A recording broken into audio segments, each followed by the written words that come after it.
नमस्कार, स्वागत है आप सभी का यूजीसी नेट अड्डा 24/7 पर। जून 2026 साइकिल का रजिस्ट्रेशन शुरू हो गया है। एनटीए का नोटिस भी आ गया है। एक बार नोटिस में देखते हैं कि आपके फॉर्म फिलिंग की जो डेट है वो कब से कब तक है। तो नोटिस के अकॉर्डिंग अगर आप इस डेट को देखेंगे तो आप 29 अप्रैल यानी आप आज से फॉर्म भर सकते हैं। जो लास्ट डेट है वो आपकी 20 मई रखी गई है। एग्जामिनेशन फीस पे करने की भी लास्ट डेट 20 मई है एंड देन 22 मई से 24 मई के बीच में आपको यहाँ पर करेक्शन विंडो खुलेगी जिसमें आप कुछ लिमिटेड जानकारी अगर आपने वो डिटेल आपने गलत भरी है तो आप वो वहां पे चेंज कर सकते हैं। खैर, फॉर्म भरने के लिए आपको कहां पर जाना है? तो फॉर्म भरने के लिए आपको जाना है इस वेबसाइट पे ugcnet.nta.nic.in पे जाना है। जैसे आप इसमें नीचे पहुंचेंगे तो कैंडिडेट एक्टिविटी में आप देख सकते हैं सबसे ऊपर लिखा हुआ है registration window for UGC NET June 2026 examination.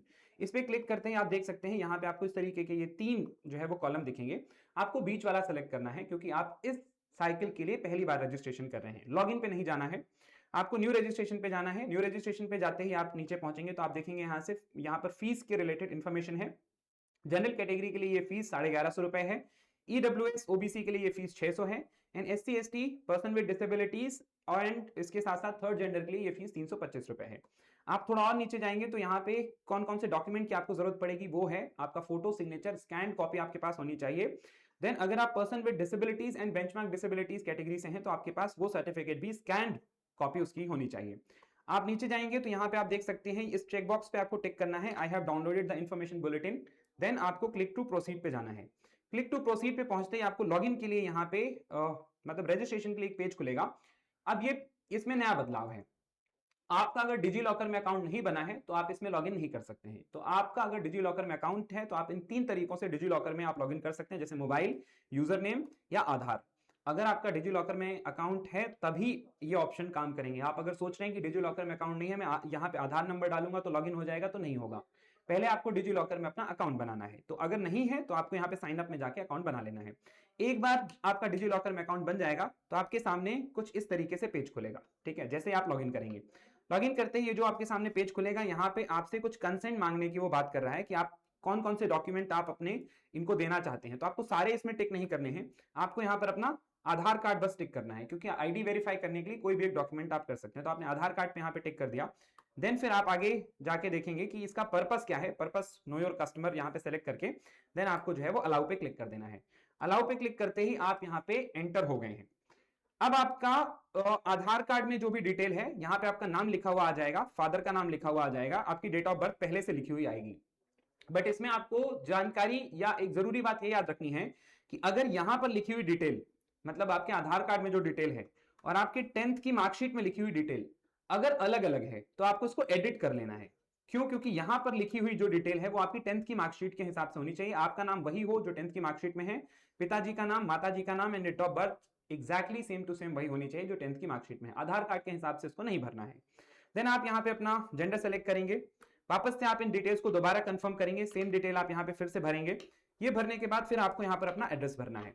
Address आपको पता है, एक करस्पॉन्डेंस एड्रेस जो आपका अभी का करंट एड्रेस है और एक आपका परमानेंट एड्रेस, आपसे दोनों मांगा जाता है। यहां पर भी एक चेंज है। चेंज ये है कि पहले ऐसा होता था कि आप मल्टीपल सेंटर सेलेक्ट कर सकते थे, मतलब आप किसी राज्य में रह रहे हैं और आप दूसरे राज्य में जाकर परीक्षा दे सकते थे।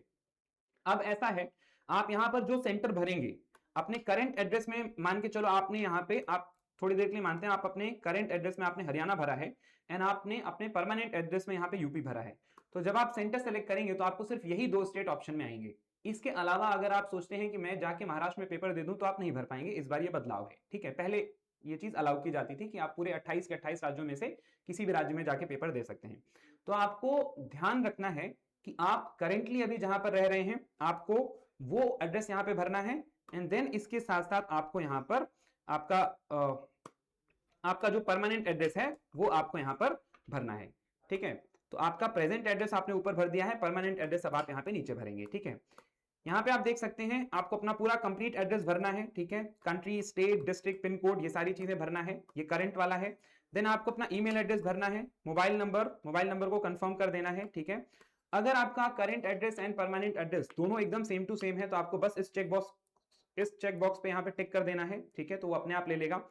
अगर अलग अलग है तो आपको यहाँ पे अपना परमानेंट एड्रेस दोबारा से भरना है। आप देख सकते हैं सेम एज प्रेजेंट एड्रेस, मतलब ऊपर जो आपने भरा था वो प्रेजेंट एड्रेस है और यहाँ पर जो आप भरेंगे ये आपका परमानेंट एड्रेस है। ठीक है, इसके बाद आप आगे चलेंगे तो आपको यहाँ पे पासवर्ड सेलेक्ट करना है, ठीक है। पासवर्ड आप जैसे ही सेलेक्ट करेंगे उसके बाद आपको यहाँ पे कैप्चा कोड एंटर करके सबमिट कर देना है।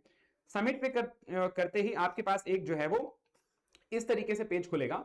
यहाँ पे आपका नाम लिखा हुआ होगा एंड यहाँ पे आपका एप्लीकेशन नंबर आ जाएगा, आपके फोन में और ईमेल में एप्लीकेशन नंबर भी पहुंच जाएगा, ठीक है। यहाँ पे आप देख सकते हैं रजिस्ट्रेशन फॉर्म कंप्लीटेड है बट अभी एप्लीकेशन फॉर्म इनकम्प्लीट है, ठीक है।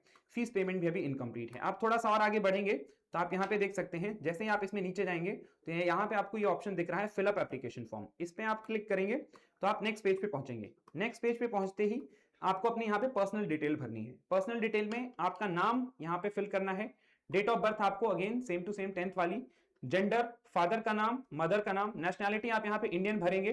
कैटेगरी से रिलेटेड बच्चों को डाउट होता है तो मैं यहाँ पे क्लैरिफाई कर दूं, अगर आप यहाँ पे अनरिजर्व कैटेगरी से हैं या आप SC एंड ST कैटेगरी से हैं तो आपको कोई दिक्कत नहीं है। बट अगर आप यहाँ पे EWS कैटेगरी से हैं तो आपके पास इस साल का फाइनेंशियल ईयर मतलब फाइनेंशियल ईयर 2026 एंड 27 का सर्टिफिकेट आपके पास होना चाहिए। ऑल्दो वो मांगेंगे नहीं बट स्टिल आपसे जब भी आपसे वो मांगा जाएगा तब आपके पास वो सर्टिफिकेट उस डेट पे आपके पास होना चाहिए। तो अगर आप फॉर्म भर रहे हैं तो पहले आप सर्टिफिकेट बनवा लें, अगर नहीं बनवाया है उसके बाद आप फॉर्म फिलिंग के लिए आगे जाएं, ठीक है। दूसरी चीज यहाँ पर ओबीसी के बच्चों को बहुत डाउट होता है कि हम अगर हमारे पास स्टेट का सर्टिफिकेट है या हमारे पास केंद्र का सर्टिफिकेट है तो कौन सा लगेगा। तो अगर आपके पास केंद्र वाला सर्टिफिकेट है, ठीक है, सेंट्रल वाला सर्टिफिकेट है आपका, तो आपका वो मान्य है। बट अगर आपके पास स्टेट का सर्टिफिकेट है, ठीक है, राज्य सरकार के द्वारा बना हुआ आपके पास ओबीसी का सर्टिफिकेट है, तो आपको इसमें एक चीज का ध्यान रखना है, आपको national commission for backward classes की वेबसाइट पे जाना है। वहां पर उनकी एक लिस्ट है जिसमें नोटिफाइड बैकवर्ड क्लासेस हैं। अगर आप उस कैटेगरी में आते हैं तो आपके पास सर्टिफिकेट केंद्र का है या राज्य का है उससे फर्क नहीं पड़ता है, आप फॉर्म भर सकते हैं। अगर आप उस लिस्ट में नहीं आते हैं तो राज्य का सर्टिफिकेट फिर किसी काम का नहीं है। मैं दोबारा से दोहरा दूं, अगर आप बैकवर्ड कैटेगरी से हैं और आपके पास राज्य का सर्टिफिकेट है तो आपको एनसीबीसी की वेबसाइट पे जाके देखना है कि क्या उनकी लिस्ट में आपकी कैटेगरी का नाम है। अगर है तो सर्टिफिकेट से कोई फर्क नहीं पड़ेगा, अगर नहीं है तो फिर आप राज्य का सर्टिफिकेट नहीं लगा सकते हैं, आपको केंद्र का सर्टिफिकेट चाहिए होगा। खैर आगे चलते हैं। आपने एक बार कैटेगरी फिल कर दी, कैटेगरी आप यहाँ पे कंफर्म करेंगे, क्या आप डायबिटिक हैं कि नहीं, ये सारी जो भी इंफॉर्मेशन है वो भरेंगे। पेरेंट का जो भी एनुअल इनकम है वो आप भरेंगे, सालाना कितनी आय है आपके पेरेंट्स की। क्या आप अल्पसंख्यक हैं, आपको पता है भारत में 6 ही कम्युनिटी अल्पसंख्यक हैं, तो अगर आप यहाँ पर मुस्लिम, Sikh, Christian, then Parsi, Jain, Buddhist इस कैटेगरी से हैं तो आप इसको यस करेंगे, अदरवाइज आप इसको नो करेंगे। पोस्ट ग्रेजुएट एग्जाम आपने यहाँ पर किसके बेसिस पे किया है, ठीक है, यहाँ पे आपका सब्जेक्ट पूछा जाएगा, ठीक है। सब्जेक्ट जैसे आप इस पे क्लिक करेंगे सारे सब्जेक्ट का नाम आपके सामने आ जाएगा, आपको वहां पे सेलेक्ट करना है कि लेट्स से पॉलिटिकल साइंस, तो पॉलिटिकल साइंस आप यहाँ पे सेलेक्ट कर देंगे। अगर आप 4 ईयर इंटीग्रेटेड कोर्स के हिसाब से आप अप्लाई कर रहे हैं तो यहां पर जो है वो नॉट एप्लीकेबल वाला आप सेलेक्ट करेंगे, ठीक है। आगे चलते हैं। फिर अगेन आपको कैप्चा कोड फिल करके इसको सेव एंड नेक्स्ट करना है। सेव एंड नेक्स्ट करते ही आपसे यहां पे पूछा जाएगा विकलांगता सर्टिफिकेट के बारे में। आपसे यहां से पूछा जाएगा कि आई यू पर्सन विथ डिसेबिलिटी और बेंचमार्क डिसेबिलिटी, तो आप यहां पे हैं तो यस करेंगे, आप नहीं हैं तो यहां पे नो करेंगे, ठीक है। Then again submit and next करेंगे। जैसे ही आप आगे पहुंचेंगे तो आप यहां पे देखेंगे एक और नया ऑप्शन इन्होंने ऐड किया है, दैट इज ऑफ अपार आईडी। कॉन्टैक्ट डिटेल भर दिया आपने, पर्सनल डिटेल भर दी, डिसेबिलिटी डिटेल भर दी, दिस इज अपार आईडी।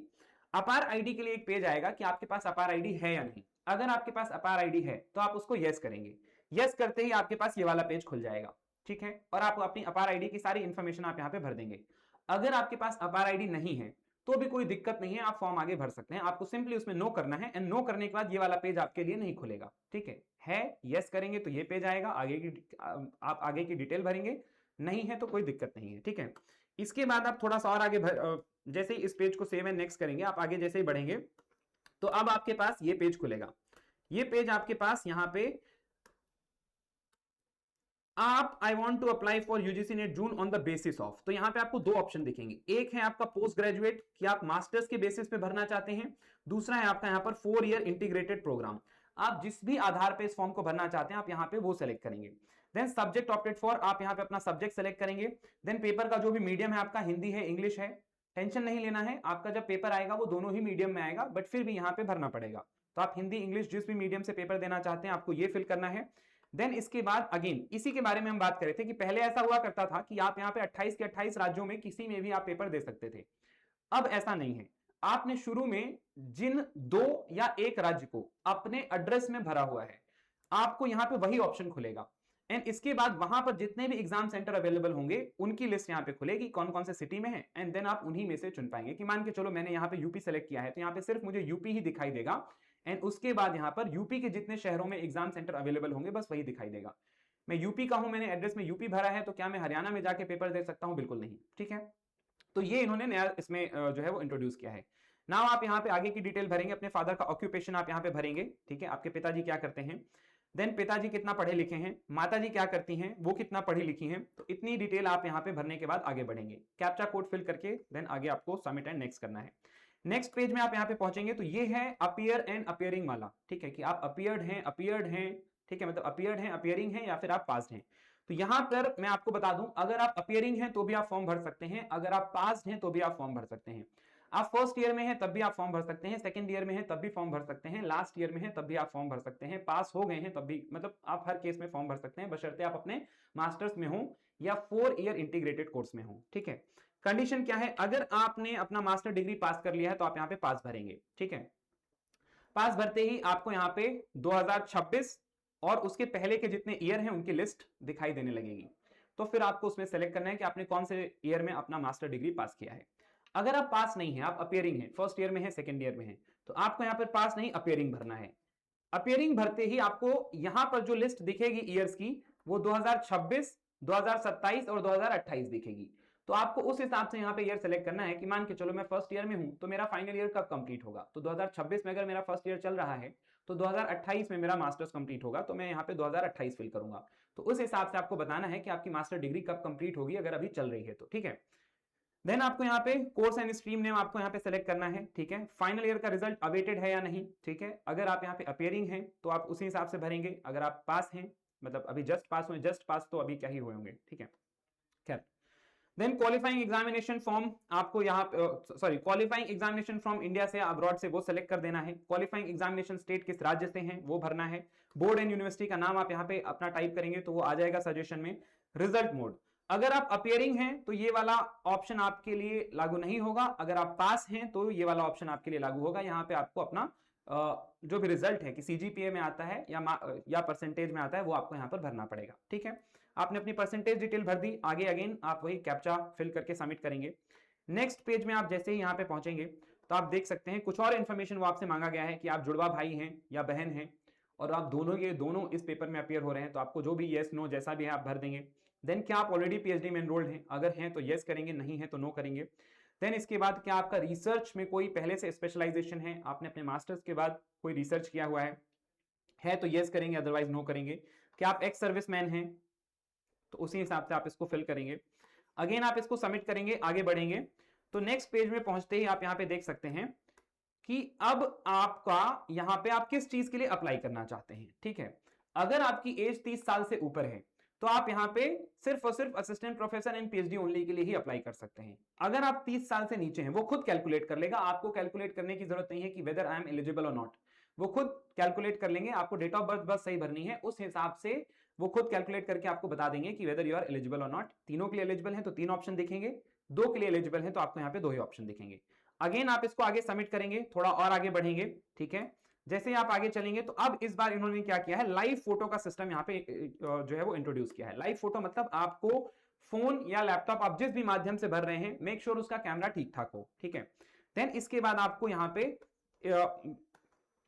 लाइव फोटो का ऑप्शन दिखेगा, ठीक है। लाइव कैमरा ऐसे खुला होगा, यहाँ पे आपको अपनी शक्ल को सामने रखना है, ठीक है, प्रॉपर लाइटिंग के साथ, एंड कैप्चर लाइव फोटोग्राफ पे क्लिक कर देना है। जैसे ही आप कैप्चर लाइव फोटोग्राफ पे क्लिक करेंगे तो आपकी फोटो खिंच जाएगी, ठीक है, फोटो खिंच के साइड में आ जाएगी। फोटो खिंच के साइड में आते ही आपके पास ऑप्शन आएगा कि इसको अपलोड कर दीजिए, अपलोड पे आप क्लिक करेंगे, आगे बढ़ेंगे। देन फिर वो सिस्टम आपकी फोटो को आपकी आधार की आईडी या आपने जो भी आईडी शुरू में डिजी लॉकर में आपने सबमिट की थी वो उससे कंपेयर करेगा।